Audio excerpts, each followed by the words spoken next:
So the next sense we're going to look at is smell, also called the olfactory system. This is just a little bit of review from your anatomy class, but olfactory cells are essentially neurons. And these neurons, as you can see here, open up and have their little cilia pointed out toward the mucus that's in your nasal cavity. So when you smell something, really you're smelling chemicals that bind to the cilia. The cilia sends a signal up the olfactory neuron through the cribriform plate, which is the bone that's right above the nasal cavity. And those neurons converge into regions called glomeruli here, here, here, and here. These glomeruli come up into what's called mitral cells. The mitral cell goes through the olfactory nerve, to the olfactory tract, then to the brain. So the pathway is written right here in the third bullet point. Now, the mechanism of smell is written down in full detail here. Here's one of the illustrations, but on the next slide is the illustration that I'm going to go through. This is, I think, a more expanded, let's just call it a lateral view of the olfactory mechanism, and it's going to include most transporters that you already know about. So we'll start with the actual odorant molecule. So the chemical that you smelled binds to a receptor. This is a G protein couple receptor. Hence, it's bound to a G protein.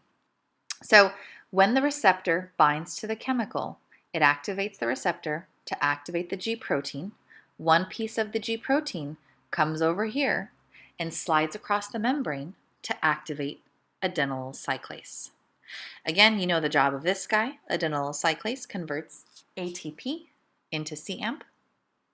Here, the job of CAMP is not to activate a kinase, but CAMP goes and binds to a sodium-calcium channel. When CAMP binds to a sodium-calcium channel, this channel allows both of these molecules to move downstream into the cell, which means it's not going to require any energy. Calcium and sodium are normally found in high concentrations outside of cells and in low concentration inside of cells. So both of them will go through the channel into the cell. Remember, this is called symport, two molecules in the same direction. Now, sodium and calcium will make their way into the cell, and we're going to focus on calcium right now. Calcium has two jobs. Number one, calcium binds to a calcium-gated chloride channel. What that means is it's a chloride channel that opens and closes depending on calcium's presence. So calcium binds to the chloride channel, allowing it to open, and chloride leaves the olfactory neuron. So now think about what's happening so far here. You have positive charges coming in, and you have negative charges going out. What is happening to the overall voltage inside the cell if you have positive charge entering and negative charge leaving? The voltage is majorly going up. And again, that's called depolarization. The last job of calcium is to come over here, and it works with what's called the sodium-calcium exchanger, where it pumps out calcium and it brings in more sodium. Sodium is our primary depolarization ion. So the more sodium we get in, the better the depolarization is going to be.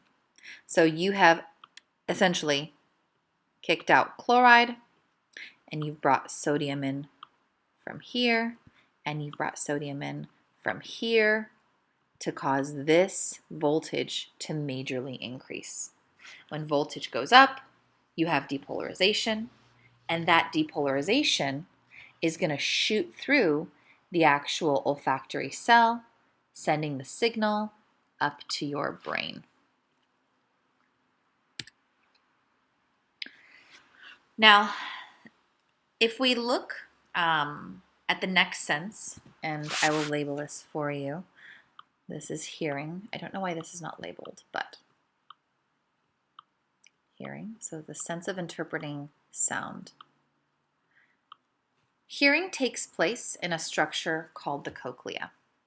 And if you forgot the anatomy, I did skip over I think 2 slides before this that just has the anatomy in it. I'm not going to go over it because, again, it's stuff that you should know already, but if you have to review it, go ahead and review it. So the cochlea looks like this. It looks like a snail. And inside, there's fluid. If we took a cross section of it, like let's say right over here, it would look like this. There are 3 compartments filled with fluid. The 2 green ones are filled with a fluid called perilymph. The blue one is filled with a fluid called endolymph. And what you need to know about endolymph, it has a very high potassium concentration. Normally you've learned that outside of cells, this fluid outside of cells, wherever it is low in potassium. But this endolymph fluid is special because it is very high in potassium. This is going to come in handy when we look at this mechanism here. Now, as sound travels in, we know that sound travels in waves. The waves hit the cochlea, causing vibrations to pass throughout the entire structure, making this fluid wave back and forth as well. Let's take a closer look at what's happening in this compartment down here. In that compartment, you have this row of cells. This row of cells is called the spiral organ, and it has a membrane on it connected here. So the membrane on it is going to be connected to the tips of these guys here. These are called stereocilia, and they stick out of that spiral organ. These stereocilia at the tops of them have these little blue gates. You can see them at the tops, and they're connected by these links. If you take a close look at the gate, this is a potassium channel gate. And those links at the top are holding on to this little door that closes and opens for the gate. Now remember, the outside of this cell has very high potassium in it, higher than what the inside has. Now when vibrations come in, they cause that endolymph to flow back and forth. You have a waving-like motion of this fluid, and it pushes the fluid to pull all of those tip links. And when you pull a tip link, you open up the door that was closed. And when you open up the door that's closed, potassium from the outside of the cell is going to move down its concentration gradient to the inside of the cell. And remember, potassium has a positive charge. So as it flows back and forth, the sound causes the cilia to move back and forth. The tip links physically pull the gates open, causing potassium to rush in. And again, at the end of the day, the voltage goes up, and that causes depolarization in these cells.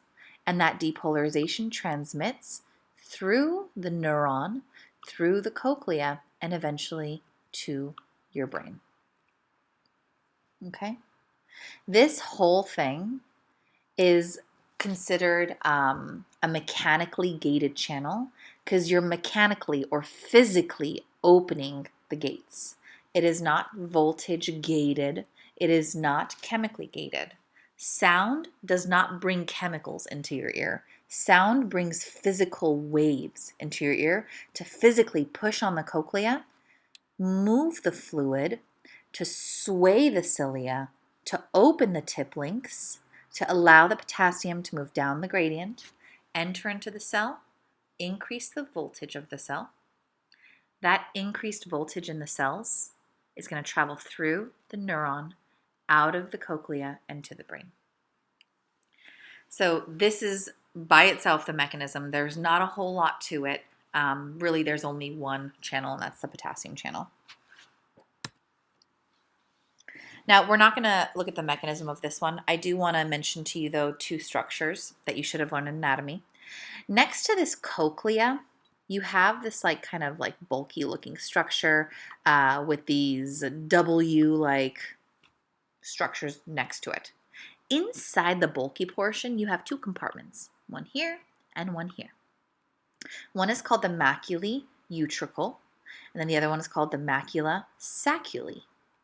The macula saculae and the macula utricle, these are the 2 structures that tell your brain about your positioning in space. Meaning it tells your brain if you're moving forward, backward, up an elevator, or down an elevator. How does it do that? Well, the macula saculi, which is this guy here, is kind of similar in structure to what we saw in the terms of cilia with hearing. You have the actual tissue with the nerves in yellow, and you see these cilia kind of sticking out this way. And these cilia have a fluid on them. As you move down, the fluid flows down. As you move up, the fluid will flow up. And if you notice here, the cilia will bend whatever way the fluid is flowing. So if you're on an elevator that's moving up, the gravity pushes the fluid down, which pushes these cilia down. And when you push those cilia down, it sends a signal to your brain that you are moving up. In utricle right here, utricle is horizontally placed so that the cilia point up. If you're in a car moving in this direction, you feel the force pushing backwards on you. That's going to move this fluid in the backwards direction, causing these to move towards the back. Remember, these are cilia. They're able to flow back and forth. And that backwards movement of cilia will get sent to your brain to say, hey, the cilia are being pushed back. That means we must be moving forward. In terms of mechanism, do not worry about learning this mechanism. Which brings us to our last and biggest special sense, and that is vision. Vision takes up the majority of your cerebral cortex in terms of interpreting a special sense. And it has a few basic steps that we'll just come through first. Step 1, the pattern of the object you're looking at has to be within your line of sight. That image must fall within the retina to activate rods and cones. The amount of light entering the eye has to also be regulated, so this has to do with your pupil. And the energy of the wavelengths of the photons will determine the color of the light. So far we've got the image, we've got the amount of light, we've got the color, and then we have the neuron sending the signal to the brain. So all of these have to be in place for vision to be interpreted. Now we'll start by talking about the actual cells of vision. You have rods and cones. These are the primary photoreceptor cells. If you see these discs on top, these discs have your photoreceptors on them. They're special receptors only found in rods and cones, and they're able to detect wavelengths of light and send the proper signal to your brain to tell your brain the wavelength of light that you're seeing. Rods are there for black and white vision and vision in the dark. And they use a very specialized pigment in here called rhodopsin. Make sure you know this word. Cones are used for color vision or vision that's in bright areas. And it uses a special pigment called photopsin. So rhodopsin in rods and photopsin in cones. We will talk about the mechanism of rods and cones in just a few slides. For now, I still want to go over a few of the cells. So rods and cones are the ones that actually detect the wavelengths of light hitting the back of your eye. So let's say this is the front of your eye. Light comes and enters into the front. It's going to bypass all of these cells. So we're just going to keep drawing this line to bypass all these cells. And the light hits the membrane that's in the back of the retina. This membrane is going to have melanocytes in them, and that's what makes the membrane kind of a brownish dark color. And it transmits the energy from the light into the rods and into the cones. So rods are in purple, cones are in red. So the rods and cones will get that signal, and they'll send that signal down to these bipolar cells, as well as these horizontal cells. Horizontal cells allow for the rods and cones to do horizontal transmission so they can all communicate together. If you see the green ones, their legs, which are axons, are communicating between rods and cones. The bipolar cells, however, send the signal vertically down. The bipolar cell will then send a signal to what's called a ganglion cell, or to these yellow ones called amacrine cells. Again, we have horizontal communication. What is the point of this horizontal communication? To converge the signals from all the rods and cones to get a complete image of what's in front of your eyes. So from rods and cones to bipolar cells to ganglion cells, and ganglion cells will send the signal out of the optic nerve to your brain. Make sure you know the names of the cells. So rods, cones, horizontal cells, amacrine cells, bipolar cells, ganglion cells, out to the optic nerve. Now, to take a very magnified look at where we're going to see the mechanism for vision is going to start here in the discs. This is where rhodopsin and photopsin are found. So light is going to hit these discs, and we're not going to see the discs per se right now, but just know that light hits these discs. In these discs are special receptors that are activated by the presence of light.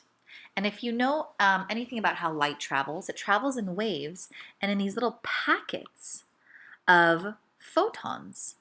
So photons that are traveling in waves will hit the actual discs to start the signaling cascade that will travel all the way through the rod or the cone. Now, to give you just a little bit more anatomy, we have a few structures in the back of the eye. Of course, the retina, where you find all the rods and cones. You have this opening here, which is the region where your blind spot is going to be. There's no retina here. It is called the optic disc, and this is where all the vascularization comes in and out of. This is where the optic nerve leaves to go to your brain. And then next to it, you have this darker region called the macula lutea. Now, although through the rest of the retina, you have rods and cones scattered evenly, the macula lutea has a very high concentration of cones. That means it does a lot of color vision. In the middle of the macula lutea, which you can't see on this picture, but I'll just draw it here for you, you have a structure called the fovea centralis. This region has about 98 to 100% cones. The more cones you have, let me underline it, the higher acuity the vision can be. That means the more focused the image can be. When you're looking through microscopes and you find that your eyes are getting tired, it's because your eyes keep trying to focus all the light to this region to get the most specific, accurate, high acuity vision you can. And this is where we begin talking about the actual mechanism. Now, I will give you kind of a warning ahead of time. This mechanism is a little bit tricky only because when the signal gets sent down, the release of chemicals is a negative signal. The more chemicals you release onto the next cell, which is the bipolar cell, the more negative of a signal that is. So you can essentially call these chemical signals signaling blockers. This signal is a signal of glutamate. When glutamate binds to a bipolar cell, it downregulates the signal of vision. So with that, let's start with the mechanism. You have this structure here.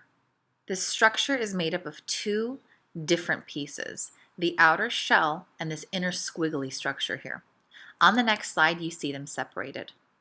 It is labeled retinol, but it's only the little tiny inner structure that is the retinol. In this case, the retinol has not been activated. It only activates when they're separated. So, this is a rod in the dark, so photoreceptor in the dark.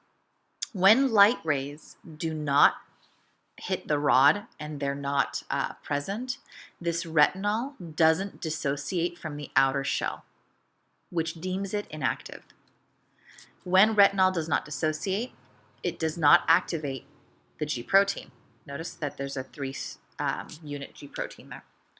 Without the G protein being activated, adenylyl cyclase here is going to continue its job to producing cGMP. It's like cAMP, but in the sense of vision, it's cGIMP. So this protein here will continue to produce cGIMP from ATP. The ATP is not written here. You can write it here if you'd like. cGIMP's job is to ensure that sodium channels remain open. Sodium will diffuse into the cell. And with sodium diffusing into the cell, the voltage of that cell is going to go up. It opens up voltage-gated calcium channels.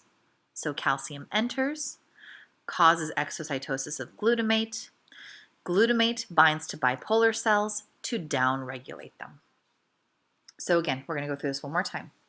When there's no light hitting the retinol, retinol does not dissociate from its outer coating. When it's not dissociated, the G protein is still inactive. When the G protein doesn't go and bind to the next protein, this protein here, which acts like adenylyl cyclase, will stay on and it'll turn ATP into cGIMP. cGIMP allows for sodium channels to remain open.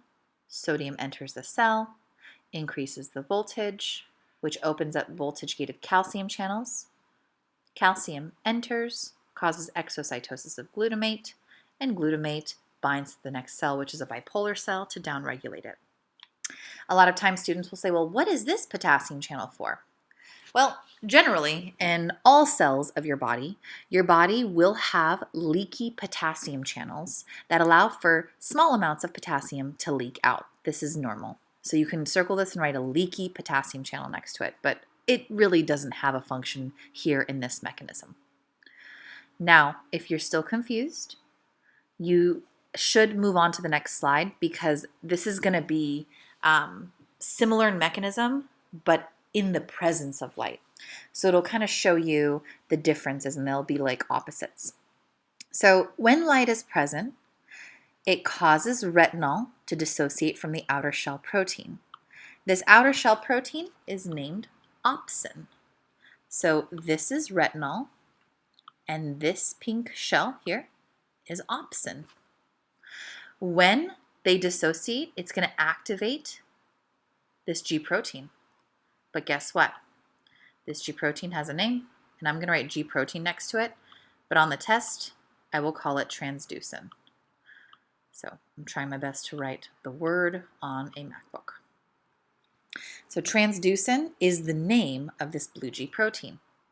So when light hits the pink structure, the retinol and the opsin dissociate, activating transducin. Transducin then moves down and activates this protein, which we said was like adenylyl cyclase, but it actually has a specific name, phosphodiesterase. When you activate this, you do not produce any more cGMP. And from the last slide, the job of cGMP was to keep sodium channels open. If you don't have cGMP, what are you not going to keep open? Sodium channels. So the sodium channel shuts. Sodium cannot enter the cell. And if sodium can't enter the cell, is the voltage going to go up?